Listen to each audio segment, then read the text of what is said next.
Un bilan lourd, étant en cause 2 poids lourds, 3 véhicules légers, aurait peut-être pu être plus grave. Bon, jusqu'à présent, à l'heure où je vous parle, cela risque d'être fort, le bilan définitif. Nous avons un blessé grave qui a déjà été évacué. Nous avons traité le premier d'ailleurs, c'est normal. Et ensuite nous avons 3 victimes qui viennent d'être dégagées respectivement du camion, d'un des camions et des 2 autres véhicules légers qui étaient encastrés, comme vous avez pu le constater. En fait on roulait, donc la circulation s'est ralentie. Donc nous on a ralenti aussi en fait, tout simplement. Et puis en ralentissant on s'est mis à l'arrêt.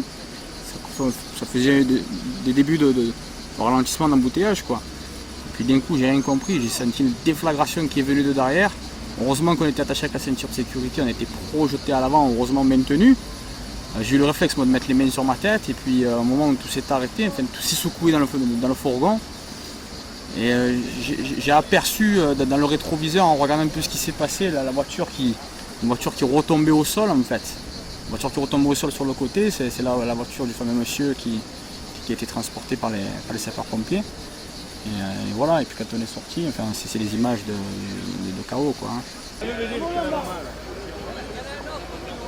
Donc vous voyez comme moi le désastre qui vient de se produire vers 2 h de l'après-midi.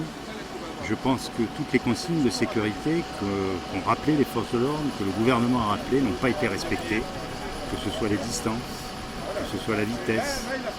Et ce que j'espère, c'est que les images que vous allez montrer inviteront nos concitoyens à beaucoup plus de vigilance au volant de leur véhicule et aux professionnels de la route d'être particulièrement vigilants aussi.